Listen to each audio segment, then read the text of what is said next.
The policy-making question, again, just having to do with squabbles between the parties, political jockeying, the press of business. The policy-making question that seems to be on the minds of many these days is whether Congress has the capacity to make long-range policy that is flexible enough to still work in the future. I'm just thinking of policy having to do with, say, immigration. That's just an issue that's before the Congress right now. There's Medicare and what has to be done to change Medicare. There's climate issues, if there are such issues. There are issues that continue to evolve. Do you think Congress has got the capacity today to tackle those issues that need rather flexible solutions? Immigration is one of the major issues right now. It deserves the best thinking possible from both parties. I don't think, let's put it this way, the issue is so acute right now, there isn't time to think of the long distance consequences. Everything we do on immigration has ultimate consequences. 10 years from now, what we do today will have some effect. But we have all we can handle now, trying to decide whether to secure the borders first, whether to build a fence, whether to grant amnesty, or whether to have a workers program, or what to do. And that's one of the features, or unpleasant features, of being Speaker. You have to juggle all these various interests and try to come out with something that'll work rather than stalemate. And that takes goodwill, brains, and luck. Three qualities that are not an easy reach. Two criticisms that former Speaker Gingrich made of today's Congress in a speech recently were that Congress is ceding too much power to the president, to the executive branch, and that Congress is not engaging in enough oversight of the executive branch. And his point was that Congress has allowed itself to be weakened as a branch. Do you agree with that?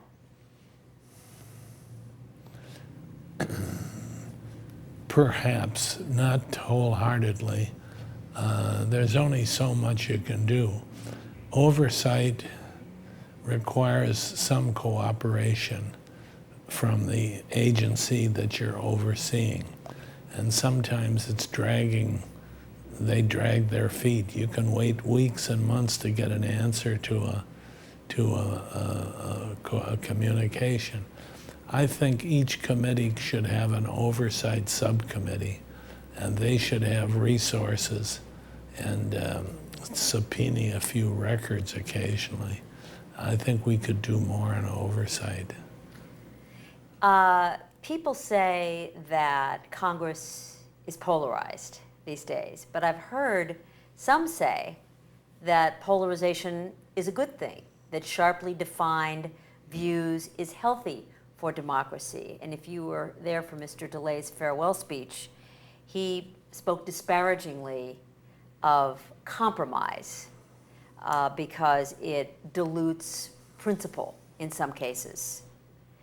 Do you think that polarization, if it exists today, is a good thing or not? I don't think it's a good thing. I think each party ought to believe in something. They ought to adhere to a set of principles. They ought to be able to articulate them and implement them. But at the same time, we all should understand that the other guy has a point of view too, based on his or her experiences in life and her adherence to what they're pleased to call principle. You can't get anywhere in a stalemate. You just get your temperature up and your collar gets hot and nothing is accomplished. I think you can do more by trying to compromise. I think we do a remarkably good job considering all of the polarization that's inherent in this body we call the House of Representatives. People say you're a statesman. They call you that all the time. I've always said that about you. What is your definition of a statesman? Putting the country first, putting the welfare of the country.